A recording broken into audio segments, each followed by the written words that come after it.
ਸਤਿ ਸ਼੍ਰੀ ਅਕਾਲ। ਤੁਸੀਂ ਜੁੜੇ ਹੋਏ ਹੋ ਪੰਜਾਬੀ ਰੇਡੀਓ ਯੂਐਸਏ ਦੇ ਨਾਲ ਤੇ ਮੈਂ ਹਾਂ ਪ੍ਰਵੀਨ ਸ਼ਰਮਾ ਲੈ ਕੇ ਹਾਜ਼ਰ ਹਾਂ ਪ੍ਰੋਗਰਾਮ ਖਬਰ ਤੇ ਨਜ਼ਰ। ਖਬਰ ਤੇ ਨਜ਼ਰ ਪ੍ਰੋਗਰਾਮ ਦੇ ਵਿੱਚ ਕਈ ਅਹਿਮ ਤੇ ਕਈ ਖਾਸ ਖਬਰਾਂ ਨੂੰ ਲੈ ਕੇ ਚਰਚਾ ਕਰਨ ਦੇ ਲਈ ਜੁੜ ਚੁੱਕੇ ਨੇ ਪੰਜਾਬ ਤੋਂ ਪੱਤਰਕਾਰ ਦੀਪਕ ਸ਼ਰਮਾ ਚਨਾਰਥਲ ਜੀ। ਸ਼ਰਮਾ ਜੀ ਸਤਿ ਸ਼੍ਰੀ ਅਕਾਲ ਜੀ, ਸਵਾਗਤ ਹੈ ਜੀ ਪੰਜਾਬੀ ਰੇਡੀਓ ਯੂਐਸਏ ਤੇ। ਸਤਿ ਸ਼੍ਰੀ ਅਕਾਲ ਪ੍ਰਵੀਨ ਜੀ, ਸਾਰੇ ਸਰੋਤਿਆਂ ਨੂੰ, ਦਰਸ਼ਕਾਂ ਨੂੰ ਮੇਰੀ ਪਿਆਰ ਭਰੀ ਸਤਿ ਸ਼੍ਰੀ ਅਕਾਲ ਜੀ। ਅੱਜ ਦਿਨ ਮੰਗਲਵਾਰ 3 ਅਕਤੂਬਰ 2023 17 ਆਸੂ ਨਾਨਕ ਸ਼ਾਹੀ ਸੰਮਤ 555। ਸਪਾਂਸਰ ਕਰਦੇ ਨੇ ਖਾਲਸਾ ਇੰਸ਼ੋਰੈਂਸ ਏਜੰਸੀ ਵਾਲੇ, ਜਿਨ੍ਹਾਂ ਤੋਂ ਤੁਸੀਂ ਹਰ ਤਰੀਕੇ ਦੀ ਇੰਸ਼ੋਰੈਂਸ ਲੈ ਸਕਦੇ ਹੋ। ਇੰਸ਼ੋਰੈਂਸ ਬਾਰੇ ਪਤਾ ਕਰਨ ਲਈ ਇਹਨਾਂ ਦਾ ਨੰਬਰ ਹੈ 408 272 2500। ਇਹ ਪਿਛਲੇ 32 ਸਾਲ ਤੋਂ ਇੰਸ਼ੋਰੈਂਸ ਦੇ ਵਿੱਚ ਸ਼ਾਨਦਾਰ ਸੇਵਾਵਾਂ ਦੇ ਰਹੇ ਨੇ ਤੇ ਅਮਰੀਕਾ ਭਰ ਦੇ ਵਿੱਚ ਇੰਸ਼ੋਰੈਂਸ ਕਰਦੇ ਨੇ। ਅੱਜ ਹੀ ਡਾਇਲ ਕਰੋ 408 272 2500। ਟਰਕੀਅਨ ਇਮੀਗ੍ਰੇਸ਼ਨ ਲਾ ਫਰਮ ਵਾਲੇ, ਜੇ ਟਰਕੀਅਨ ਅਟਾਰਨੀ ਟਰਕੀਅਨ ਦੇ ਨਾਲ ਤੁਸੀਂ ਯੂਐਸ ਇਮੀਗ੍ਰੇਸ਼ਨ ਬਾਬਤ ਕੋਈ ਵੀ ਸਲਾਹ ਕਰਨੀ, ਕੋਈ ਵੀ ਸਵਾਲ ਪੁੱਛਣਾ ਤੇ ਇਹਨਾਂ ਦਾ ਨੰਬਰ ਹੈ 415 909 0503। ਗੁਰਦੀਪ ਸਿੰਘ ਬਿਰਦੀ ਕਲੋਵੀ, ਸਤਨਾਮ ਸਿੰਘ ਸ਼ੇਰਗਿੱਲ ਸਿਲਮਾ, ਵਿਸਲਾ family Fresno, Mandeep Singh, Sandeep Kaur San Jose ਤੇ ਮਨਜੀਤ ਸਿੰਘ ਸੈਨ ਹੋਜ਼ੇ। ਇਹਨਾਂ ਸਾਰੇ ਹੀ ਸਪਾਂਸਰਸ ਦਾ ਬਹੁਤ-ਬਹੁਤ ਧੰਨਵਾਦ। ਤੇ ਜੇਕਰ ਤੁਸੀਂ ਵੀ ਪੰਜਾਬੀ ਰੇਡੀਓ ਯੂਐਸਏ ਦੇ ਇਹਨਾਂ ਪ੍ਰੋਗਰਾਮਾਂ ਨੂੰ ਸਪਾਂਸਰ ਕਰਨਾ ਚਾਹੁੰਦੇ ਹੋ ਤਾਂ ਸਟੂਡੀਓ ਦਾ ਨੰਬਰ ਹੈ 408 272 5200। ਪੰਜਾਬੀ ਰੇਡੀਓ ਯੂਐਸਏ ਦੇ ਪ੍ਰੋਗਰਾਮ ਖਬਰ ਤੇ ਨਜ਼ਰ ਨੂੰ ਤੁਸੀਂ ਇਸ ਵੇਲੇ ਸੁਣ ਰਹੇ ਹੋ AM FM ਸਟੇਸ਼ਨਸ ਦੇ ਨਾਲ ਰੇਡੀਓ ਸੈੱਟ ਤੇ, ਨੈਟ ਤੇ, mobile app, social media platforms, Facebook, YouTube ਤੇ ਸੁਣ ਰਹੇ ਹੋ, ਦੇਖ ਰਹੇ ਹੋ। ਸਾਰੇ ਹੀ ਦਰਸ਼ਕਾਂ ਤੇ ਸਰੋਤਿਆਂ ਦਾ ਪ੍ਰੋਗਰਾਮ ਖਬਰ ਤੇ ਨਜ਼ਰ ਦੇ ਵਿੱਚ ਸਵਾਗਤ ਹੈ। ਸ਼ਰਮਾ ਜੀ, ਖਬਰਾਂ ਦੇ ਵੱਲ ਆਈਏ ਤੇ ਸ਼ੁਰੂਆਤ ਕਰੀਏ ਆਪਾਂ ਭਾਰਤ ਕੈਨੇਡਾ ਰਿਸ਼ਤਿਆਂ ਤੋਂ, ਜਿਨ੍ਹਾਂ ਦੇ ਵਿੱਚ ਤਣਾਅ ਖਟਾਸ ਹੈ। ਕਹਿੰਦੇ ਹੁਣ 8 ਹਫ਼ਤਿਆਂ ਦੇ ਵਿੱਚ ਮਿਲਣ ਵਾਲਾ ਕੈਨੇਡਾ ਸਟੱਡੀ ਵੀਜ਼ਾ 5 ਮਹੀਨਿਆਂ ਦੇ ਵਿੱਚ ਮਿਲਿਆ ਕਰੇਗਾ। ਬਿਲਕੁਲ ਜੀ, ਬਹੁਤ ਸਮਾਂ ਪਹਿਲਾਂ ਜਦੋਂ ਇਹ ਮਾਮਲਾ ਸ਼ੁਰੂ ਹੋਇਆ ਸੀ G20 ਬੈਠਕ ਜੀ, ਤੇ ਨਿੱਜਰ ਦੇ ਕਤਲ ਮਾਮਲੇ ਦੇ ਹਵਾਲੇ ਨਾਲ ਇਹ ਚਰਚਾਵਾਂ ਦੋਵੇਂ ਮੁਲਕਾਂ ਸ਼ੁਰੂ ਹੁੰਦੀਆਂ ਤੇ ਉਹ ਵਿਵਾਦ 'ਚ ਬਦਲਦੀਆਂ ਤੇ ਤਕਰਾਰ 'ਚ ਬਦਲਦੀਆਂ ਤੇ ਇੱਕ ਦੂਏ ਦੇ ਉੱਤੇ ਕਾਗਜ਼ੀ ਕਾਰਵਾਈ ਤੱਕ ਜਾਂਦੀਆਂ। ਤੇ ਉਸ ਦੌਰਾਨ ਆਪਾਂ ਚਰਚਾ ਕਰਦੇ ਕਿਹਾ ਸੀਗਾ ਕਿ ਇਹਦਾ ਅਸਰ ਵਿਦਿਆਰਥੀਆਂ ਤੇ, ਵੀਜ਼ਿਆਂ ਤੇ, ਜੀ, ਮਾਪਿਆਂ ਤੇ ਪੈਣਾ। ਤੇ ਉਸ ਸਮੇਂ ਕਈਆਂ ਨੂੰ ਲੱਗਾ ਕਿ ਨਹੀਂ ਜੀ, ਤਾਂ ਹਵਾ 'ਚ ਡਾਂਗ ਹੈ ਜੀ, ਅਸੀਂ ਕੈਨੇਡਾ ਪਤਾ ਕਰ ਲਿਆ ਜੀ, ਅਸੀਂ ਇੱਥੇ ਜਿਹਨਾਂ ਨੇ ਟਿਕਟਾਂ ਲਈਆਂ ਜੀ, ਵੀਜ਼ਾ ਲਈ ਜਾਣਾ ਪਤਾ ਕਰ ਲਿਆ, ਸਾਰਾ ਕੁਝ ਤਾਂ ਠੀਕ ਹੈ ਜੀ, ਉਹੀ ਕਰੀ ਜਾਂਦੇ ਹੋ ਗੱਲਾਂ। ਪਰ ਅੱਜ ਉਹਦਾ ਰੰਗ ਦਿਖਣ ਲੱਗ ਗਿਆ। ਭਾਰਤ ਸਰਕਾਰ ਨੇ ਕੈਨੇਡਾ ਨੂੰ 10 ਅਕਤੂਬਰ ਤੱਕ ਕਹਿੰਦੇ ਜੀ ਹਦਾਇਤ ਕਰਤੀ ਕਿ 41 ਡਿਪਲੋਮੈਟਾਂ ਨੂੰ ਆਪਣੇ ਨੂੰ ਵਾਪਸ ਲੈ ਜਾਓ। ਇਸ ਗੱਲ ਦੀ ਅਧਿਕਾਰਕ ਤੌਰ ਤੇ ਨਾ ਕੋਈ ਚਿੱਠੀ, ਨਾ ਕੋਈ ਹੁਕਮ, ਨਾ ਕੋਈ ਦਸਤਾਵੇਜ਼ ਅਜੇ ਭਾਰਤ ਸਰਕਾਰ ਨੇ ਜਨਤਕ ਕੀਤਾ ਜੀ, ਨਾ ਕੈਨੇਡਾ ਸਰਕਾਰ ਨੇ ਹਾਮੀ ਭਰੀ ਹੈ ਕਿ ਹਾਂ ਸਾਨੂੰ ਅਜਿਹਾ ਕੋਈ ਹੁਕਮ ਆ ਗਿਆ ਜਾਂ ਅਜਿਹੀ ਕੋਈ ਕਾਰਵਾਈ ਦੀ ਹਦਾਇਤ ਆਈ ਹੈ।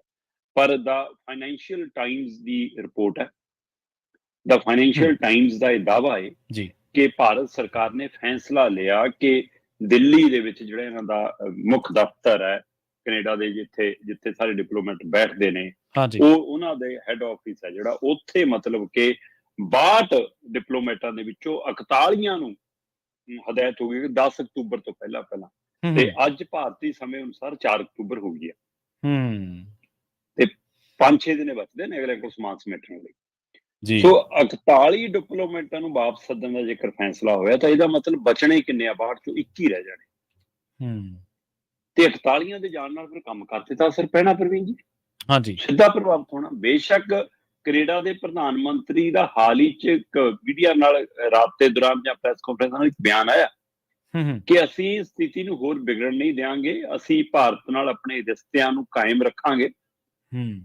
ਸੋ ਉਹਨਾਂ ਦੇ ਇਸ ਹਵਾਲੇ ਨਾਲ ਪਰ ਜਦੋਂ ਤੁਸੀਂ ਦੂਸਰੇ ਹਵਾਲੇ ਨਾਲ ਅਸਰ ਦੇਖਦੇ ਹੋ ਇਹਦਾ, ਤਾਂ ਇਹ ਸਿੱਧਾ ਜਿਹਾ ਸਵਾਲ ਹੈ ਕਿ ਕੈਨੇਡਾ ਦੇ ਹਾਈ ਕਮਿਸ਼ਨ ਦੇ ਵਿੱਚ ਜਿੰਨੇ ਭਾਰਤੀ ਮਤਲਬ ਕਿ ਜਿਹੜੇ ਹੈਗੇ ਨੇ ਡਿਪਲੋਮੈਟ, ਉਹਨਾਂ ਦੇ ਹਵਾਲੇ ਨਾਲ ਕਹਿੰਦੇ ਇਹ ਹਦਾਇਤ ਪਹਿਲਾਂ ਤੋਂ ਚੱਲ ਰਹੀ ਹੈ ਕਿ ਬਰਾਬਰ ਕਰੋ ਜੀ। ਠੀਕ ਹੈ, ਕਿਉਂਕਿ ਉੱਥੇ ਸਾਡੀ ਗਿਣਤੀ ਹੈ ਜਿਹੜੀ, ਉਹਦੇ ਬਰਾਬਰ ਕਹਿੰਦੇ ਉਰੇ ਕੈਨੇਡੀਅਨਾਂ ਦੀ ਗਿਣਤੀ ਹੋਣੀ ਚਾਹੀਦੀ ਹੈ। ਉਸ ਹਵਾਲੇ ਨਾਲ ਜਦੋਂ ਕਿ ਉਧਰੋਂ ਇੱਧਰ ਨੂੰ ਆਉਣ ਵਾਲਿਆਂ ਦੀ ਗਿਣਤੀ ਘੱਟ ਹੈ, ਇੱਧਰੋਂ ਉੱਧਰ ਨੂੰ ਜਾਣ ਵਾਲੀ ਦੀ ਗਿਣਤੀ ਵੱਧ ਹੈ। ਸੋ ਇਹ ਪਰ ਹੁਣ ਕਹਿੰਦੇ ਕਿ ਸਰਕਾਰ ਦੀ ਹਦਾਇਤ ਹੈ ਕਿ ਬਰਾਬਰ ਤੇ ਲਿਆਓ ਜੀ ਇਹ ਕੰਮ। ਹੁਣ ਇਹਦਾ ਅਸਰ ਕੀ ਪੈਣਾ? ਇਹਦਾ ਅਸਰ ਸਿੱਧਾ ਇਸ ਗੱਲ ਤੇ ਪੈਣਾ ਕਿ ਜਿਹੜੇ ਸਟੱਡੀ ਵੀਜ਼ੇ ਮਹੀਨੇ ਤੋਂ 1.5 ਮਹੀਨਾ, ਹੱਦ ਦੂਆ ਮਹੀਨਾ, ਜਿਹੜਾ ਸਟੱਡੀ ਵੀਜ਼ਾ ਮਤਲਬ 8 ਹਫ਼ਤਿਆਂ 'ਚ, 4 ਤੋਂ 8 ਹਫ਼ਤਿਆਂ 'ਚ, 4 ਹਫ਼ਤਿਆਂ ਦਾ ਮਤਲਬ 1 ਮਹੀਨਾ, 8 ਹਫ਼ਤਿਆਂ ਦਾ ਮਤਲਬ 2 ਮਹੀਨਾ।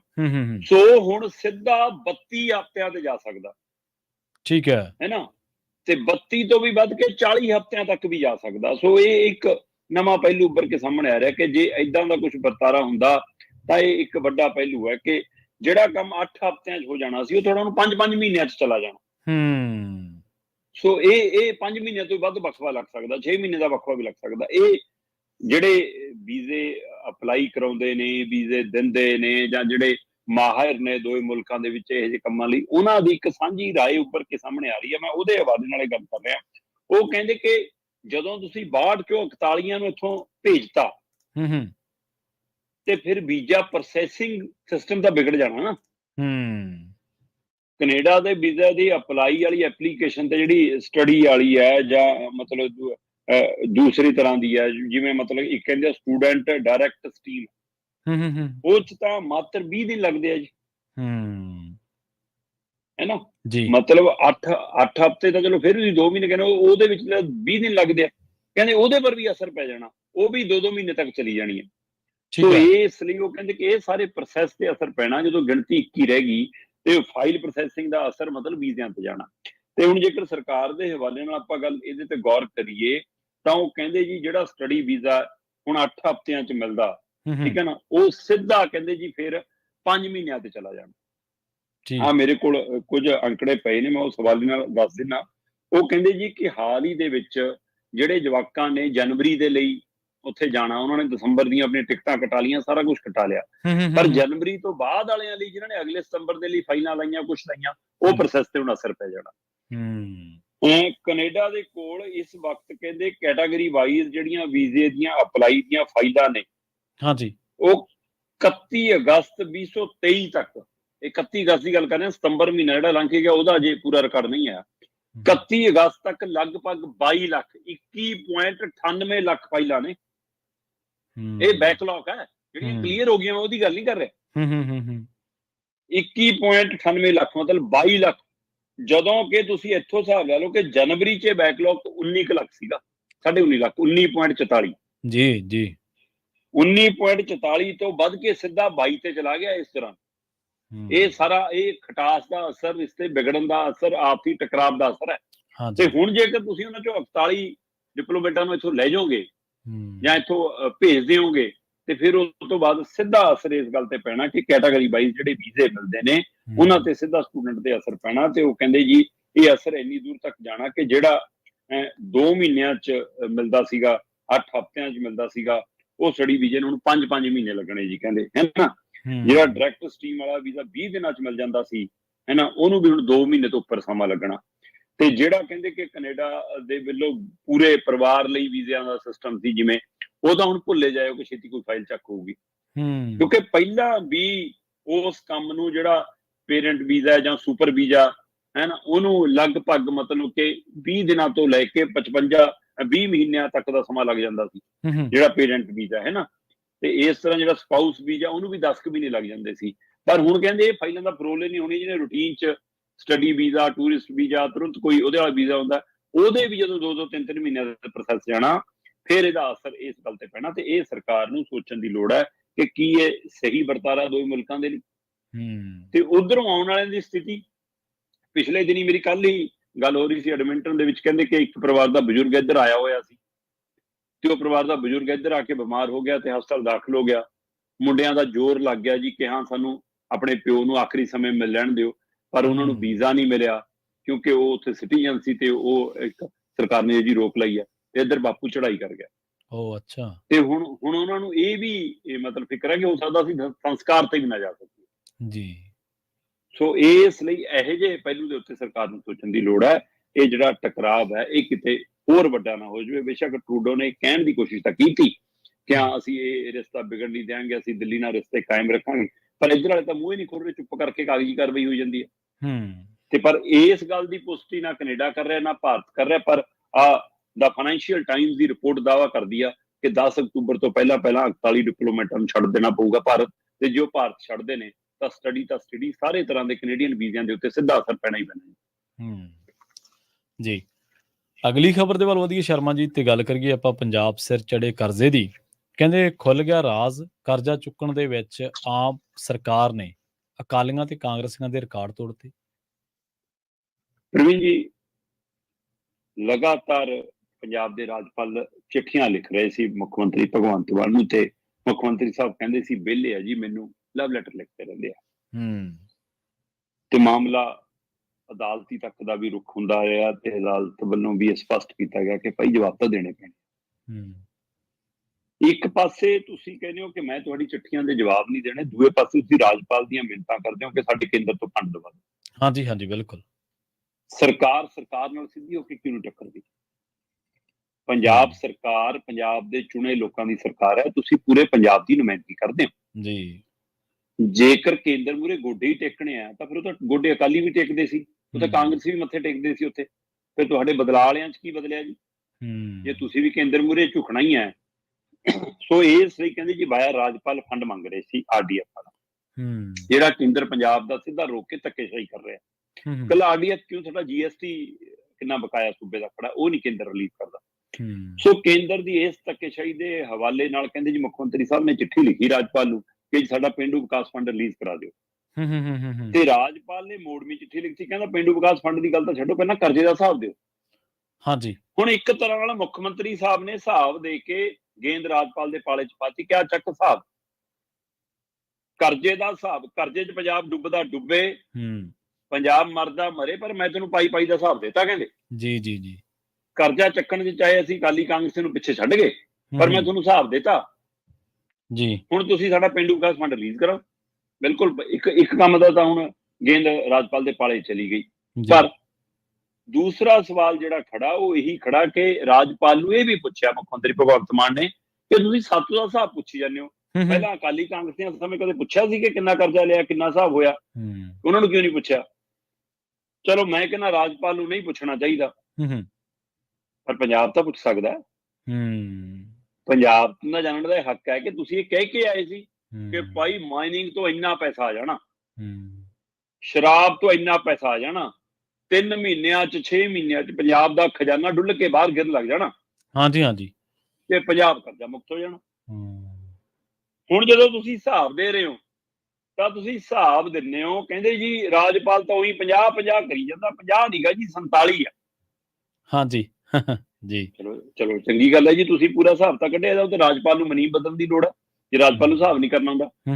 50,000 ਕਰੋੜ ਦੀ ਬਜਾਏ ਕਹਿੰਦੇ ਜੀ 47,000 ਕਰੋੜ ਦਾ ਕਰਜ਼ਾ ਲਿਆ ਸੀ।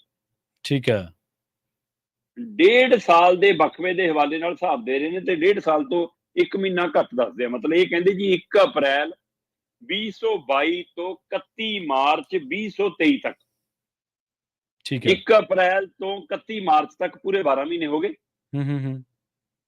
ਉਸ ਤੋਂ ਬਾਅਦ ਫਿਰ ਅਪ੍ਰੈਲ, ਮਈ, ਜੂਨ, ਜੁਲਾਈ, ਅਗਸਤ, 5 ਮਹੀਨੇ, 17 ਮਹੀਨਿਆਂ ਦਾ ਹਿਸਾਬ। ਮਤਲਬ ਜੀ 1.5 ਸਾਲ ਤੋਂ 1 ਮਹੀਨਾ ਘੱਟ ਦੇ ਵਿੱਚ ਕਹਿੰਦੇ ਜੀ ਅਸੀਂ 47,144 ਕਰੋੜ ਦਾ ਕਰਜ਼ਾ ਲਿਆ। ਠੀਕ ਹੈ, ਤੇ ਇਸ ਕਰਜ਼ੇ ਦੇ ਹਵਾਲੇ ਨਾਲ ਇਹ ਵੀ ਹਿਸਾਬ ਦਿੱਤਾ ਕਿ ਅਸੀਂ ਜੀ 27,000 ਕਰੋੜ ਤਾਂ ਪਿਛਲੀਆਂ ਸਰਕਾਰਾਂ ਦਾ ਵਿਆਜ ਤਾਰਿਆ ਤੇ ਪਾਵਰ ਸਬਸਿਡੀ ਦਿੱਤੀ ਹੈ ਜੀ, ਸਰਕਾਰੀ ਸਕੀਮਾਂ ਲਈ ਪੈਸਾ ਦਿੱਤਾ ਜੀ, ਅਸੀਂ ਪਰ ਪੈਨਸ਼ਨਾਂ ਦੇ ਰਹੇ ਹਾਂ ਜੀ, ਅਸੀਂ ਤਨਖਾਹਾਂ ਦੇ ਰਹੇ ਹਾਂ ਜੀ। ਹੁਣ ਇਹ ਸਾਰਾ ਹਿਸਾਬ ਦਿੱਤਾ। ਹੁਣ ਇੱਕ ਗੱਲ ਤਾਂ ਸਾਫ਼ ਹੋ ਗਈ ਜੀ ਕਿ ਚੰਨੀ ਵਾਲੇ ਰਿਕਾਰਡ ਵੀ ਤੋੜਤੇ, ਬਾਦਲਾਂ ਤੇ ਕੈਪਟਨ ਤਾਂ ਤੋੜੇ ਹੀ ਤੋੜੇ। ਆਪਾਂ ਇਸੇ ਪ੍ਰੋਗਰਾਮ 'ਚ ਕਿੰਨੀ ਵਾਰ ਇਸ ਕਰਜ਼ੇ ਦੇ ਹਵਾਲੇ ਨਾਲ ਚਰਚਾ ਕਰਦਾ ਰਿਹਾ ਮੈਂ ਕਿ ਇਹ ਪੰਜਾਬ ਸਰਕਾਰ, ਆਮ ਆਦਮੀ ਪਾਰਟੀ ਦੀ ਸਰਕਾਰ ਪੰਜਾਬ 'ਚ ਆਉਣ ਤੋਂ ਬਾਅਦ ਪਹਿਲਿਆਂ ਨਾਲੋਂ ਵੱਧ ਕਰਜ਼ਾ ਚੁੱਕਣ ਲੱਗ ਗਏ। ਔਸਤਨ 3,000 ਕਰੋੜ ਦਾ ਕਰਜ਼ਾ ਹਰ ਮਹੀਨੇ ਚੁੱਕਿਆ ਜਾ ਰਿਹਾ। ਜੀ ਜੀ, ਆਪਾਂ ਚਰਚਾ ਕੀਤੀ ਹੈ। ਤੇ ਆ ਜੀ ਰਿਕਾਰਡ ਰਿਹਾ 2000 ਤੋਂ ਲੈ ਕੇ 2500 ਤੱਕ, 2000 ਤੋਂ ਲੈ ਕੇ 2500 ਕਰੋੜ ਦਾ ਕਰਜ਼ਾ ਔਸਤਨ ਲਗਭਗ ਹਰ ਮਹੀਨੇ ਚੁੱਕਿਆ ਜਾਂਦਾ। ਉਹ ਵੀ ਘੱਟ ਨਹੀਂਗਾ। ਅੱਜ ਪੰਜਾਬ ਨੂੰ ਜੇ ਕਰਜ਼ਾ ਚੁੱਕਣ ਲਈ ਮੌਜੂਦਾ ਸਰਕਾਰ ਵੀ ਮਜਬੂਰ ਹੈ। ਬੇਸ਼ੱਕ ਇਹਨਾਂ ਨੇ ਵਾਅਦੇ ਝੂਠੇ ਸੱਚੇ ਕੀਤੇ, ਜਦ ਹਿਸਾਬ ਨਹੀਂ ਪਤਾ ਸੀ ਕਿ ਕਿੰਨਾ ਵਿਆਜ ਮੋੜਨਾ ਜੀ, ਕਿਤੇ ਜਲਦੀ ਤੋਂ ਹਿਸਾਬ ਰੱਖਿਆ ਵਾ ਹੋਣਾ ਨਾ, ਕਿੱਥੋਂ ਆਉਣਾ। ਤੇ ਪਰ ਇਹਦੇ ਲਈ ਪਹਿਲੀਆਂ ਸਰਕਾਰਾਂ ਬਰਾਬਰ ਦੀਆਂ ਜ਼ਿੰਮੇਵਾਰ ਨੇ। ਪਰ ਤੁਸੀਂ ਇਹ ਕਹਿ ਕੇ ਕਿ ਹਾਂ ਜੀ ਅਸੀਂ ਤਾਂ ਤਨਖਾਹ ਦਿੰਦੇ ਹਾਂ, ਭਾਈ ਇਹ ਤਾਂ ਜਦੋਂ ਆਉਣਾ ਸੀ ਸਰਕਾਰ 'ਚ ਜਦ ਵੀ ਪਤਾ ਸੀ ਕਿ ਮੁਲਾਜ਼ਮ ਇੰਨੇ ਨੇ, ਬਿਲਕੁਲ ਪਹਿਲਾ ਕਰਜ਼ਾ ਇੰਨਾ ਹੈ, ਉਹਦਾ ਵਿਆਜ ਤੇ ਪਹਿਲੇ ਵੀ ਤਾਰਦੇ ਆਏ ਨੇ। ਜਾਂ ਤਾਂ ਤੁਸੀਂ ਇਹ ਹੋਵੇ ਪ੍ਰਵੀਨ ਜੀ ਕਿ ਤੁਸੀਂ ਕਹੋ ਜੀ ਪੁਰਾਣਿਆਂ ਦਾ ਅਸੀਂ ਵਿਆਜ ਤਾਰਿਆ 27,106, 27,016 ਕਰੋੜ ਜੀ। ਹਾਂਜੀ ਹਾਂਜੀ, ਅਸੀਂ ਕਹਿੰਦੇ ਜੀ ਇਹ ਵਿਆਜ ਤਾਰਤਾ। ਤੁਸੀਂ ਇਹ ਵੀ ਦੱਸੋ ਕਿ ਤੁਸੀਂ ਆਪਣਾ ਜਿਹੜਾ ਲੋਨ ਰਿਹਾ ਉਹ 'ਚ ਮੂਲ ਕਿੰਨਾ ਤਾਰਤਾ ਤੇ ਵਿਆਜ ਕਿੰਨਾ ਤਾਰਤਾ ਭਾਈ। ਤੁਹਾਡੇ ਵਾਲੇ ਦਾ ਤਾਂ ਕੱਲ ਨੂੰ ਕਿਸੇ ਆ ਕੇ ਹੋਰ ਨਹੀਂ ਤਾਰਨਾ, ਫਿਰ ਚੱਕਣ ਵਾਲਾ ਰਿਕਾਰਡ ਤੋੜੀ ਜਾਂਦੇ ਹੋ। ਜੇਕਰ ਮੈਂ 15 ਮਹੀਨਿਆਂ ਦਾ ਵੀ ਹਿਸਾਬ ਕਰਾਂ, ਹਾਂਜੀ, ਔਰ ਮੁੱਖ ਮੰਤਰੀ ਸਾਹਿਬ ਦੇ ਕਹਿਣ ਦੇ ਅਨੁਸਾਰ 47,104 ਕਰੋੜ ਦਾ ਕਰਜ਼ਾ ਹੈ, ਤਾਂ 27,65,000 ਕਰੋੜ ਬਣਦਾ ਹਰ ਮਹੀਨੇ। 2,765,000 ਕਰੋੜ ਹਰ ਮਹੀਨੇ। ਤੇ ਇਹ ਤੋਂ ਬਿਨਾਂ ਜਿਹੜਾ ਖੁੱਲੇ ਬਾਜ਼ਾਰ ਤੋਂ ਚੱਕ ਰਹੇ ਹੋ ਜੀ ਪੈਸਾ, ਜੀ, ਜਿਹੜਾ ਓਪਨ ਮਾਰਕੀਟ ਚੋਂ ਚੱਕ ਰਹੇ ਹੋ, ਜਿਹੜਾ ਆਪਣੀਆਂ ਜ਼ਮੀਨਾਂ ਜਾਇਦਾਦਾਂ ਦੇ ਨਾਂ ਤੇ ਚੱਕਿਆ ਜਾ ਰਿਹਾ ਹੈ, ਜਿਵੇਂ ਬਾਦਲਾਂ ਨੇ ਕਦੇ ਗਿਰਵੀ ਰੱਖਤੇ ਸੀ ਸਾਰੇ, ਉਹ ਸਾਰਾ ਰਿਕਾਰਡ, ਉਹਦਾ ਹਿਸਾਬ ਕਿਤਾਬ ਲਾ ਕੇ ਦੇਖ ਲਿਓ, ਇਹ 3200, 3300, 3500 ਹਜ਼ਾਰ ਕਰੋੜ ਤੱਕ ਜਾਣਾ ਹਰ ਮਹੀਨੇ। ਤੇ ਪਰ ਆਪਾਂ ਔਸਤਨ 3000 ਕਰੋੜ ਦੀ ਗੱਲ ਕਰ ਰਹੇ ਹਾਂ, ਤੇ ਪਹਿਲੀਆਂ 2500 ਤੱਕ ਦੇ ਗੇੜ ਚ ਰਹੀਆਂ, ਤੇ ਆਹ ਹੁਣ 3000 ਨੂੰ ਪਹੁੰਚ ਗਈਆਂ, 2700 ਤੋਂ ਉੱਪਰ ਚਲੀਆਂ ਗਈਆਂ। ਇੱਥੋਂ ਅੰਦਾਜ਼ਾ ਲਾ ਲਓ ਕਿ ਪਹਿਲਿਆਂ ਨਾਲੋਂ ਕਿਹੜਾ ਰਿਕਾਰਡ ਨਵਾਂ ਟੁੱਟਿਆ ਜੀ। ਤੇ ਕਹਿੰਦੇ ਜੀ ਅਸੀਂ ਪਾਵਰ ਸਬਸਿਡੀ ਦੇ ਰਹੇ ਹਾਂ, ਪੰਜਾਬ ਦੀ ਬਿਜਲੀ ਵਿਭਾਗ ਦਾ ਮੱਦਾ ਹਾਲ ਆ, ਉਹਨਾਂ ਕੋਲ ਤਨਖਾਹਾਂ ਦੇਣ ਨੂੰ ਪੈਸੇ ਨਹੀਂ। ਤੇ ਦੂਸਰਾ ਇੱਕ ਹੋਰ ਪਹਿਲੂ, ਇਹ ਸਾਰੇ ਵਰਤਾਰੇ ਚ ਪ੍ਰਵੀਨ ਜੀ ਇੱਕਦਮ ਭਰਦੇ ਰਹੇ ਨੇ। ਇਹ ਪਟਿਆਲੇ ਦੀ ਰੈਲੀ ਦੇ ਵਿੱਚ ਵੀ ਵਾਂਖੜੀਆਂ ਕਰਾਈਆਂ ਕਿ ਤਸਕਰਾਂ ਨੂੰ ਬਖਸ਼ਾਂਗੇ ਨਹੀਂ।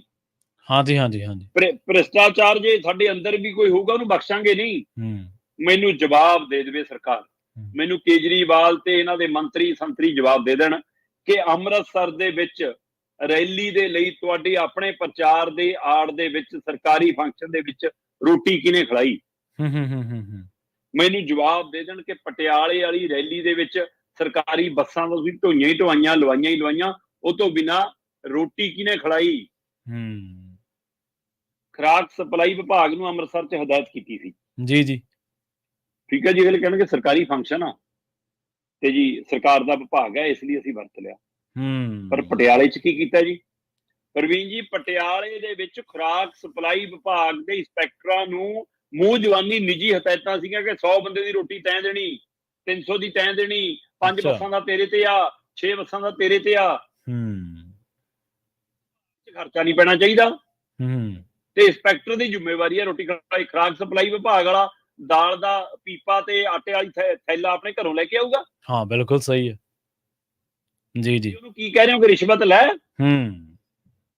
ਤੇ ਬਾਅਦ ਚੋਂ ਤੁਹਾਡੀ ਵਿਜੀਲੈਂਸ ਚੱਕਣ ਜਾਂਦੀ ਹੈ ਕਿ ਹਾਂ ਛਾਪੇ ਮਾਰਦੀ ਹੈ। ਅਗਲੇ ਕਹਿੰਦੇ ਫਿਰ ਸਾਨੂੰ 6000 ਦੇ ਰੁਪਏ ਦੇ ਬਦਲੇ ਵੀ ਫੜ ਲੈਂਦੇ ਹੋ।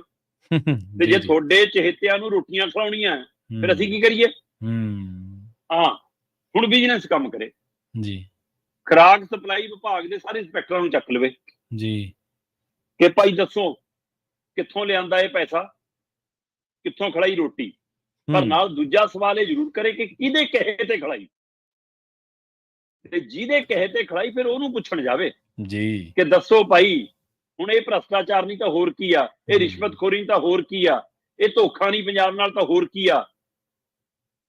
ਇਹ ਬਦਲਾਅ ਚਾਹਿਆ ਸੀ ਪੰਜਾਬ ਵਾਲਿਆਂ ਨੇ ਕਿ ਤੁਸੀਂ ਕਰਜ਼ਾ ਵੀ ਵੱਧ ਚੱਕੋ, ਪੰਜਾਬ ਨਾਲ ਧੋਖਾ ਵੀ ਕਰੋ, ਤੇ ਪੰਜਾਬ ਦੇ ਅਫਸਰਸ਼ਾਹੀ ਨੂੰ ਬਦਨਾਮ ਵੀ ਕਰੋ ਕਿ ਤੁਸੀਂ ਭ੍ਰਿਸ਼ਟਾਚਾਰੀ ਹੋ, ਤੇ ਉਹਨਾਂ ਨੂੰ ਕਹੋ ਕਿ ਸਾਨੂੰ ਰੋਟੀਆਂ ਵੀ ਘਰੋਂ ਖਿਲਾਓ ਜੀ। ਬਿਲਕੁਲ, ਅਗਲੇ ਨੇ ਵੀ ਨਿਆਣੇ ਪਾਲਣੇ ਆ, ਫਿਰ ਆਪਣੀ ਤਨਖਾਹ ਜਦੋਂ ਰੋਟੀ ਖਿਲਾਊਗਾ ਨਹੀਂ, ਅਗਲਾ ਫਿਰ ਰਿਸ਼ਵਤ ਲਊਗਾ।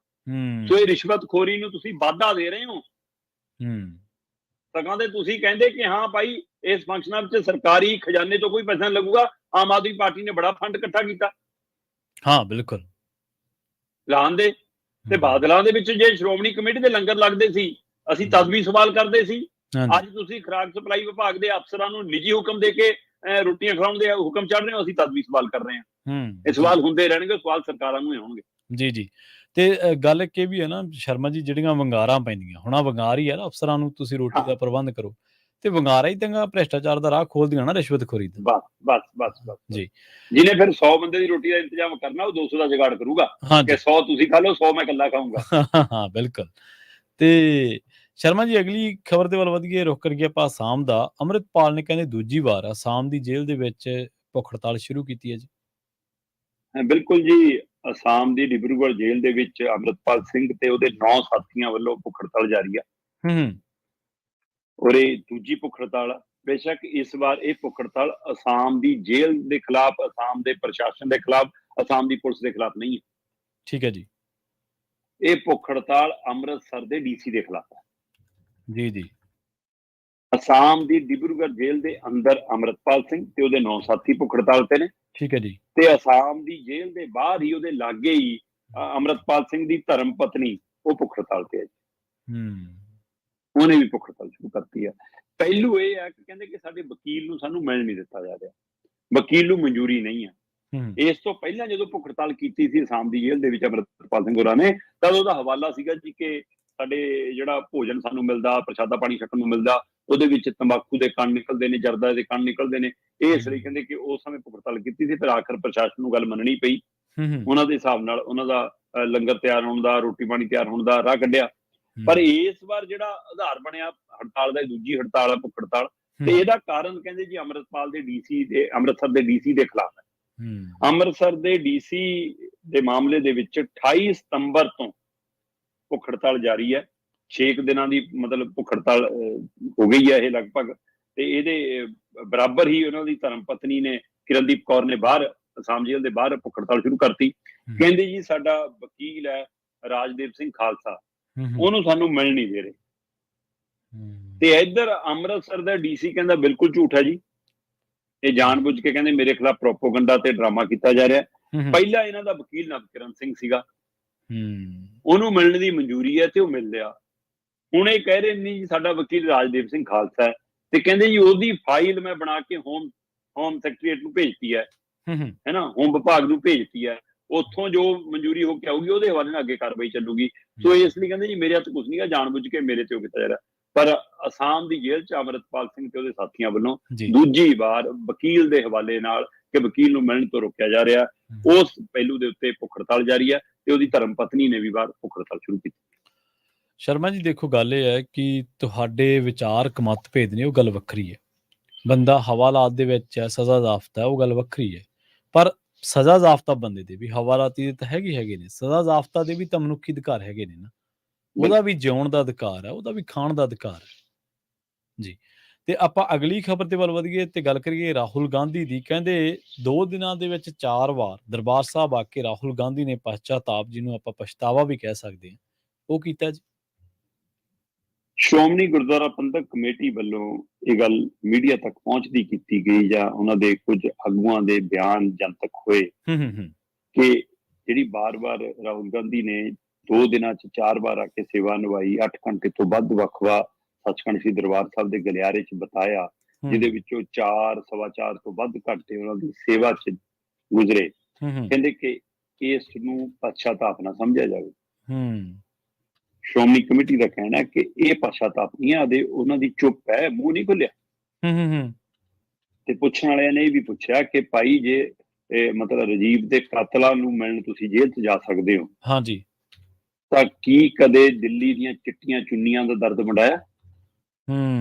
ਕੀ ਕਦੇ ਦਿੱਲੀ ਸਿੱਖ ਪੀੜਤ ਪਰਿਵਾਰਾਂ ਨੂੰ ਮਿਲਣ ਗਏ, ਉਹਨਾਂ ਦਾ ਦੁੱਖ ਸੁਣਿਆ ਜੀ?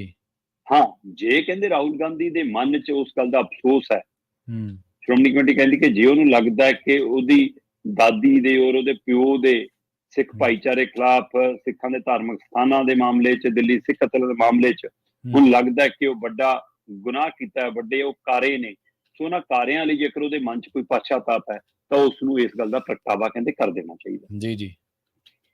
ਪਰ ਨਾਲ ਇਹ ਵੀ ਸਵਾਲ ਉੱਠਿਆ ਕਿ ਜੇ ਤੁਸੀਂ ਚੁੱਪ ਰਹਿ ਕੇ ਵੀ ਪਛਤਾਤਾਪ ਕਰ ਰਹੇ ਹੋ ਤਾਂ ਫਿਰ ਤੁਹਾਡਾ ਐਕਸ਼ਨ ਕਿਸੇ ਹੋਰ ਰੂਪ 'ਚ ਦਿਖਾਉਣਾ ਚਾਹੀਦਾ ਕਿ ਕੀ ਇਸ ਕਤਲੇਆਮ ਦੇ ਲਈ ਜਿਨ੍ਹਾਂ ਦੇ ਉੱਤੇ ਉਂਗਲ ਰੱਖੀ ਗਈ, ਜਿਹੜੇ ਵਿਵਾਦਾਂ 'ਚ ਘਿਰੇ, ਜਿਹੜੇ ਸਵਾਲਾਂ 'ਚ ਆਏ, ਜਿਹੜੇ ਸਲਾਖਾਂ ਤੱਕ ਗਏ, ਕੀ ਤੁਸੀਂ ਉਹਨਾਂ ਨੂੰ ਪਾਰਟੀਆਂ 'ਚੋਂ ਬਾਹਰ ਦਾ ਰਸਤਾ ਦਿਖਾਇਆ? ਤੁਸੀਂ ਤਾਂ ਉਹਨਾਂ ਨੂੰ ਹੁਣ ਵੀ ਮੁੱਖ ਮੰਤਰੀ ਦੇ ਅਹੁਦੇ ਨਿਵਾਜਦੇ ਰਹੇ ਜੀ। ਸੋ ਕੀ ਉਹਨਾਂ ਨੂੰ ਆਪਣਾ ਮੰਚ, ਆਪਣੀ ਪਾਰਟੀ 'ਚੋਂ ਬਾਹਰ ਕਰੋਗੇ? ਇਹ ਵੀ ਸਵਾਲ ਆਇਆ। ਪਰ ਇਹ ਸਾਰੇ ਸਵਾਲਾਂ ਦੇ ਵਿੱਚ ਵੀ ਰਾਹੁਲ ਗਾਂਧੀ ਆਪਣੀ ਨਿਮਰਤਾ ਨਾਲ, ਆਪਣੀ ਸਾਦਗੀ ਨਾਲ, ਆਪਣੀ ਚੁੱਪ ਨਾਲ ਦਰਬਾਰ ਸਾਹਿਬ ਦੇ ਵਿੱਚ 4 ਵਾਰ ਆ ਕੇ ਮੱਥਾ ਟੇਕਦੇ ਨੇ, ਗੁਰਬਾਣੀ ਸਰਵਣ ਕਰਦੇ ਨੇ, ਸੇਵਾ ਨਿਭਾਉਂਦੇ ਨੇ, ਔਰ ਪੜਾਅ ਦਰ ਪੜਾਅ, ਚਾਹੇ ਉਹ ਸੁਖਾਸਣ ਦੀ ਸੇਵਾ ਹੋਵੇ, ਚਾਹੇ ਉਹ ਚੰਦੋਆ ਸਾਹਿਬ ਦੀ ਸੇਵਾ ਹੋਵੇ, ਚਾਹੇ ਸ਼ਬੀਲ 'ਚ ਜਲ ਵਰਤਾਉਣ ਦੀ ਸੇਵਾ ਹੋਵੇ, ਚਾਹੇ ਸ਼ਬੀਲ ਦੇ ਜੂਠੇ ਭਾਂਡਿਆਂ ਦੀ ਸੇਵਾ ਹੋਵੇ, ਚਾਹੇ ਜੋੜਾ ਘਰ 'ਚ ਸੇਵਾ ਹੋਵੇ, ਹੈ ਨਾ, ਚਾਹੇ ਉਹ ਲੰਗਰ ਵਰਤਾਉਣ ਦੀ ਸੇਵਾ ਹੋਵੇ, ਲੰਗਰ ਬਣਾਉਣ ਦੀ ਸੇਵਾ ਹੋਵੇ, ਤੇ ਪੰਗਤ 'ਚ ਬਹਿ ਕੇ ਲੰਗਰ ਛਕਿਆ ਵੀ। ਸੋ ਉਹ ਆਪਣਾ ਚੁੱਪ ਕਰਕੇ ਆਪਣਾ ਉਹ ਕਰ ਰਹੇ ਨੇ। ਪਹਿਲੇ ਸੋਮਵਾਰ ਨੂੰ 10 ਘੰਟਿਆਂ ਦੇ ਦਰਮਿਆਨ 2 ਵਾਰ ਆਏ ਸੀ, ਤੇ ਮੰਗਲਵਾਰ ਨੂੰ 6.5 ਘੰਟਿਆਂ ਦੇ ਦਰਮਿਆਨ 2 ਵਾਰ ਆਏ।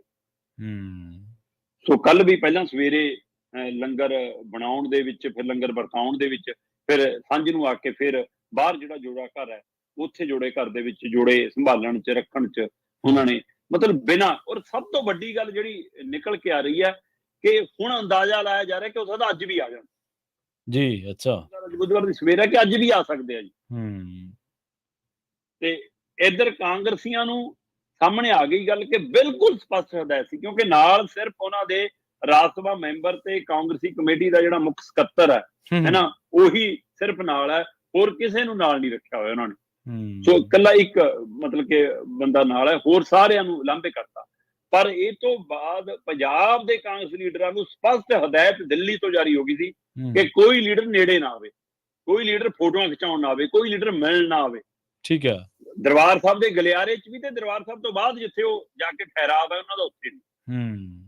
ਸੋ ਇਸ ਲਈ ਰਾਹੁਲ ਗਾਂਧੀ ਨਾ ਤਾਂ ਕਿਸੇ ਸਵਾਲ ਦਾ ਜਵਾਬ ਦੇ ਰਹੇ ਨੇ, ਨਾ ਉਹ ਇਹ ਦੱਸ ਰਹੇ ਨੇ ਕਿ ਮੈਂ ਇਹ ਸਿਰਫ ਆਪਣੇ ਮਨ ਦੇ ਭਾਵ ਅਨੁਸਾਰ ਕਰ ਰਿਹਾ ਜਾਂ ਮਨ ਦੀ ਇੱਛਾ ਦੇ ਅਨੁਸਾਰ ਕਰ ਰਿਹਾ, ਜਾਂ ਸਿਰਫ ਸ਼ਰਧਾ ਭਾਵਨਾ ਨਾਲ ਕਰ ਰਿਹਾ, ਜਾਂ ਇਹ ਉਸ ਗੁਨਾਹਾਂ ਦੀ, ਉਸ ਕਾਰਿਆਂ ਦੀ, ਉਸ ਪ੍ਰੀਤੀਆਂ ਦਾ ਪਛਤਾਪ ਹੈ, ਜਾਂ ਫਿਰ ਉਹ ਮਤਲਬ ਕਿ ਇਹ ਮੌਜੂਦਾ ਆਪਾਂ ਲਗਾਤਾਰ ਗੱਲ ਕਰ ਰਿਹਾ ਮਾਮਲਾ ਫਿਰ ਵੱਧ ਰਿਹਾ ਜਿਵੇਂ ਕੈਨੇਡਾ ਤੇ ਇਹ ਭਾਰਤ ਦੇ ਵਿਚਾਲੇ, ਉਸ ਮਾਮਲੇ ਦੇ ਵਿੱਚ ਪੰਜਾਬੀ ਵੱਧ ਪ੍ਰਭਾਵਿਤ ਹੋਣੇ, ਜਿਵੇਂ ਸਟੱਡੀ ਵੀਜ਼ਿਆਂ ਦਾ ਮਾਮਲਾ ਆ ਗਿਆ ਹੁਣ, ਹੈ ਨਾ।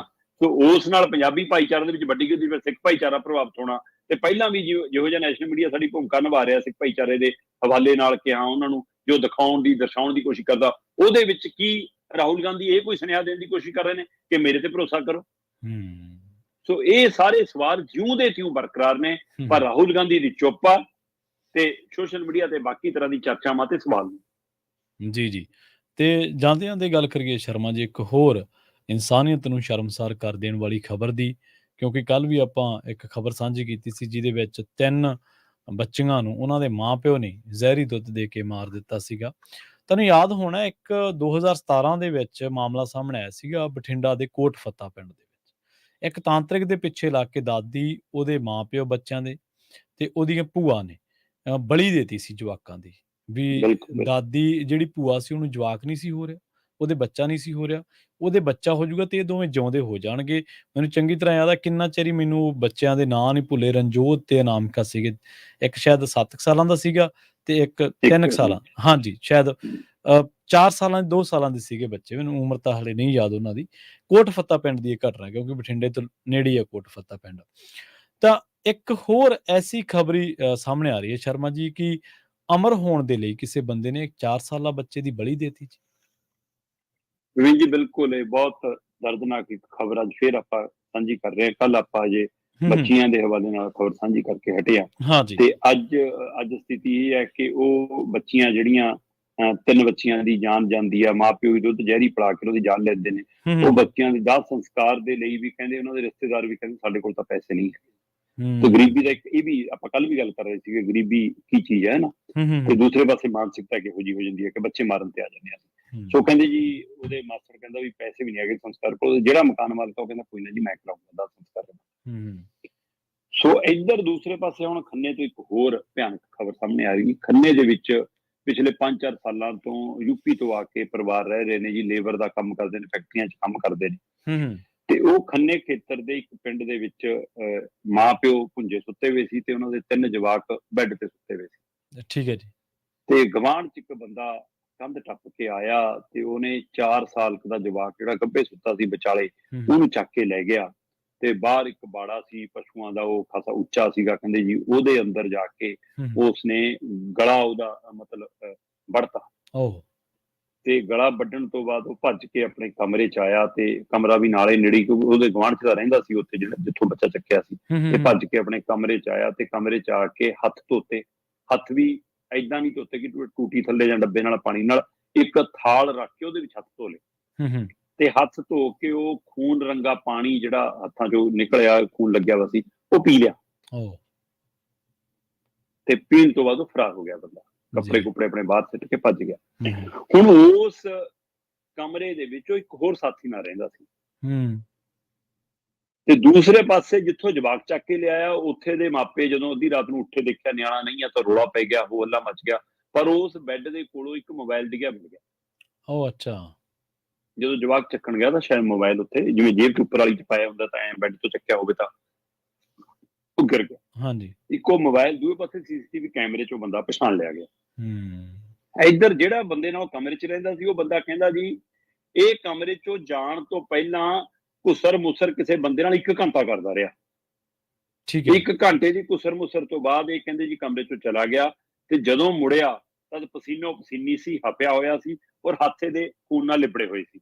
ਠੀਕ ਹੈ। ਤੇ ਕਹਿੰਦਾ ਮੈਂ ਸਵਾਲ ਕਰਦਾ ਰਿਹਾ, ਮੇਰੇ ਕਿਸੇ ਸਵਾਲ ਦਾ ਇਹਨੇ ਜਵਾਬ ਨਹੀਂ ਦਿੱਤਾ। ਹੱਥ ਧੋਤੇ, ਖੂਨ ਵਾਲਾ ਥਾਲ ਪੀਤਾ ਤੇ ਫਿਰ ਭੱਜ ਗਏ। ਤੇ ਜਦੋਂ ਪੁਲਿਸ ਨੇ ਇਹ ਸਾਰੀ ਕਹਾਣੀ ਸੁਣਨ ਤੋਂ ਬਾਅਦ ਉਹਦੀ ਭਾਲ ਸੀਸੀਟੀਵੀ ਔਰ ਮੋਬਾਈਲ ਦੇ ਹਵਾਲੇ ਨਾਲ ਸਾਰੇ ਨਾਲ ਸ਼ੁਰੂ ਕੀਤੀ, 4 ਘੰਟਿਆਂ 'ਚ ਬੰਦਾ ਫੜ ਲਿਆ ਜੀ। 4 ਸਾਲ ਦੇ ਮਾਸੂਮ ਬੱਚੇ ਦਾ ਕਤਲ ਕਰਕੇ ਉਹਦੇ ਖੂਨ ਨੂੰ ਪੀਣ ਵਾਲਾ ਇਹ ਜ਼ਾਲਮ ਵਿਅਕਤੀ 4 ਘੰਟਿਆਂ 'ਚ ਪੁਲਿਸ ਨੇ ਫੜ ਲਿਆ। ਤੇ ਫਿਰ ਕਹਿੰਦਾ ਜੀ ਯੂਪੀ ਦਾ ਇੱਕ ਤਾਂਤਰਿਕ ਬਾਬਾ ਹੈ, ਉਹਨੇ ਮੈਨੂੰ ਦੱਸਿਆ ਸੀਗਾ ਕਿ ਤੇਰੇ ਸਾਰੇ ਪੂਰਵਜ ਖੁਸ਼ ਹੋ ਜਾਣਗੇ ਤੇ ਤੂੰ ਅਮਰ ਹੋ ਜਾਏਗਾ ਜੇਕਰ ਤੁਸੀਂ ਕਿਸੇ ਬੱਚੇ ਦੀ ਬਲੀ ਦੇ ਕੇ ਉਹਦੇ ਖੂਨ ਨੂੰ ਅੰਮ੍ਰਿਤ ਦੇ ਰੂਪ 'ਚ ਪੀਏਗਾ। ਸੋ ਇਸ ਲਈ ਕਹਿੰਦਾ ਮੈਂ ਜਾਨ ਲਈ ਹੈ ਜੀ। ਆਹ ਸਾਡੇ ਸਮਾਜ ਦੀ ਅੱਜ 21ਵੀਂ ਸਦੀ 'ਚ ਮਤਲਬ ਸਮਝ ਹੈ। ਇਸੇ ਸਮਝ ਦਾ ਰਾਜਨੀਤਿਕ ਧਿਰਾਂ ਫਿਰ ਫਾਇਦਾ ਚੱਕਦੀਆਂ ਨੇ, ਇਹੋ ਜਿਹੇ ਲੋਕਾਂ ਨੂੰ ਮੂਰਖ ਬਣਾ ਕੇ ਵੋਟਾਂ ਲੈਂਦੀਆਂ ਨੇ ਧਰਮ ਜਾਤ ਦੇ ਨਾਂ ਤੇ। ਹੋਰ ਕਿਹੜੇ ਲੋਕ ਹੁੰਦੇ ਨੇ? ਅੰਨੇ ਕਿਹਨਾਂ ਨੂੰ ਕਹਿੰਦੇ ਨੇ? ਜੀ ਜੀ ਜੀ, ਜਿਹਨੂੰ ਇਹ ਨਹੀਂ ਪਤਾ ਕਿ ਮੈਂ ਬੰਦਾ ਮਾਰ ਕੇ ਅਮਰ ਹੋਊਂਗਾ ਕਿ ਜੇਲ੍ਹ ਜਾਊਂਗਾ। ਬੱਚੇ ਦੀ ਜਾਨ, ਹਿੰਮਤ ਕਿਵੇਂ ਪੈਂਦੀ ਹੈ ਜੇ ਲੋਕਾਂ ਦੀ? ਸੋ ਇਸ ਕਾਰੇ ਨੇ ਪੂਰੇ ਖੰਨੇ ਨੂੰ ਮਤਲਬ ਹਿਲਾ ਕੇ ਰੱਖ ਦਿੱਤਾ ਔਰ ਦਹਿਸ਼ਤ ਦਾ ਮਾਹੌਲ ਆ ਉਸ ਖੇਤਰ ਦੇ ਵਿੱਚ। ਲੋਕ ਤੇ ਉਹ ਆਮ ਪਰਿਵਾਰ ਜਿਹੜੇ ਝੁੱਗੀ ਝੋਪੜੀਆਂ ਵਾਲੇ ਨੇ, ਜਿਹੜੇ ਬੂਹਾ ਖੋਲ ਕੇ ਸੌਂਦੇ ਨੇ ਵਿਚਾਰੇ, ਉਹਨਾਂ ਨੂੰ ਫਿਕਰ ਹੈ ਕਿ ਅੱਜ ਰਾਤ ਨੂੰ ਬੂਹਾ ਕਿੱਥੋਂ ਢੋਵਾਂਗੇ, ਕਿਉਂਕਿ ਘਰਾਂ ਨੂੰ ਦਰਵਾਜ਼ੇ ਹੀ ਨਹੀਂ ਹੈਗੇ ਉਹਨਾਂ ਕੋਲ। ਇਸੇ ਕਰਕੇ ਤਾਂ ਸ਼ਰਮਾ ਜੀ ਕਿਹਾ ਜਾਂਦਾ ਨਾ ਕਿ ਪਖੰਡਵਾਦ ਸਮਾਜ ਦੇ ਲਈ ਮਾੜਾ ਵਾ। ਪਖੰਡਵਾਦ, ਵਹਿਮ ਭਰਮ, ਇਹ ਜਿਹੜਾ ਤਾਂਤਰਿਕ ਹੈ, ਸਮਾਜ ਨੂੰ ਕੋਈ ਸਹੀ ਦਿਸ਼ਾ ਥੋੜ੍ਹਾ ਦਿੰਦੇ ਆ। ਇਹ ਤਾਂ ਇਨਸਾਨੀਅਤ ਦੇ ਕਾਤਲ ਨੇ, ਇਨਸਾਨੀਅਤ ਦੇ ਲਈ ਖਤਰਨਾਕ ਲੋਕ ਨੇ। ਮੈਂ ਕਹਿੰਦਾ ਕਿ ਅੰਧ ਵਿਸ਼ਵਾਸੀ ਤੁਹਾਡਾ ਆਪਣਾ ਹੋਣਾ ਤਾਂ ਗਲਤ ਹੈ ਹੀ ਹੈ। ਜੇ ਤੁਹਾਡਾ ਕੋਈ ਨੇੜ ਤੇੜਲਾ ਗੁਆਂਢੀ ਵੀ ਅੰਧ ਵਿਸ਼ਵਾਸੀ ਹੈ, ਕੋਈ ਇਹਨਾਂ ਦੇ ਜਾਲ ਦੇ ਵਿੱਚ ਫਸਿਆ ਹੋਇਆ, ਕੋਈ ਪਤਾ ਨਹੀਂ ਉਹ ਤੁਹਾਡੇ ਲਈ ਖਤਰਨਾਕ ਹੋ ਜਾਏ। ਬਿਲਕੁਲ। ਸੋ ਇਸ ਲਈ ਸਮਾਜ ਦੇ ਵਿੱਚ ਅੰਧ ਵਿਸ਼ਵਾਸ ਨੂੰ ਰੱਦ ਕਰੋ। ਜੇ ਕੋਈ ਬੰਦਾ ਆਸੇ ਪਾਸੇ ਆ ਤਾਂ ਉਹਦੇ ਤੋਂ ਥੋੜ੍ਹੀ ਜਿਹੀ ਗੁਰੇਜ਼ ਕਰੋ, ਤਾਂ ਉਹਦੇ ਤੋਂ ਹਮੇਸ਼ਾ ਸੁਰੱਖਿਅਤ ਮਹਿਸੂਸ ਕਰੋ ਕਿ ਕੋਈ ਪਤਾ ਨਹੀਂ ਉਹਨੇ ਕਿਹੜੇ ਤਾਂਤਰਿਕ ਦੇ ਪਿੱਛੇ ਲੱਗ ਕੇ ਤੁਹਾਡੇ ਪਰਿਵਾਰਕ ਜੀ ਨੂੰ ਕਿਸੇ ਵੇਲੇ ਨੁਕਸਾਨ ਪਹੁੰਚਾ ਦੇਣਾ। ਪਰ ਇੱਥੇ ਜਿਵੇਂ ਆਪਾਂ ਬਠਿੰਡੇ ਵਾਲੀ ਸਾਂਝੀ ਕੀਤੀ ਹੈ, ਸ਼ਰਮਾ ਜੀ ਦੂਜਿਆਂ ਤੋਂ ਬੱਚੇ ਬਚਾ ਲਾਂਗੇ, ਪਰਿਵਾਰ ਦੇ ਵਿੱਚ ਹੀ ਐਸੇ ਲੋਕ ਕਈ ਵਾਰੀ ਹੁੰਦੇ ਨੇ ਤੁਹਾਡੇ ਦੇ ਵਿੱਚ, ਕੀ ਕਰੋਗੇ? ਬਿਲਕੁਲ, ਜਦੋਂ ਵਾੜ ਹੀ ਖੇਤ ਨੂੰ ਖਾਣ ਲੱਗ ਪਏ। ਤੇ ਸ਼ਰਮਾ ਜੀ, ਇਹਨਾਂ ਖਾਸ ਖਬਰਾਂ ਤੇ ਖਾਸ ਜਾਣਕਾਰੀਆਂ ਦੇ ਲਈ ਤੁਹਾਡਾ ਬਹੁਤ ਬਹੁਤ ਧੰਨਵਾਦ ਜੀ। ਜੀ, ਪ੍ਰੋਗਰਾਮ ਖਬਰ ਤੇ ਨਜ਼ਰ ਨੂੰ ਆਪਾਂ ਇੱਥੇ ਹੀ ਸਮਾਪਤ ਕਰਾਂਗੇ। ਤੁਸੀਂ ਜੁੜੇ ਰਹੋ ਪੰਜਾਬੀ ਰੇਡੀਓ USA ਦੇ ਨਾਲ। ਪੰਜਾਬੀ ਰੇਡੀਓ USA ਤੇ ਪ੍ਰੋਗਰਾਮਾਂ ਦਾ ਸਿਲਸਿਲਾ ਲਗਾਤਾਰ ਜਾਰੀ ਹੈ। ਤੇ ਆਖਿਰ ਦੇ ਵਿੱਚ ਇੱਕ ਵਾਰ ਫਿਰ ਤੋਂ ਤੁਹਾਨੂੰ ਸਭ ਨੂੰ ਪਿਆਰ ਸਤਿਕਾਰ ਸਹਿਤ ਸਤਿ ਸ਼੍ਰੀ ਅਕਾਲ।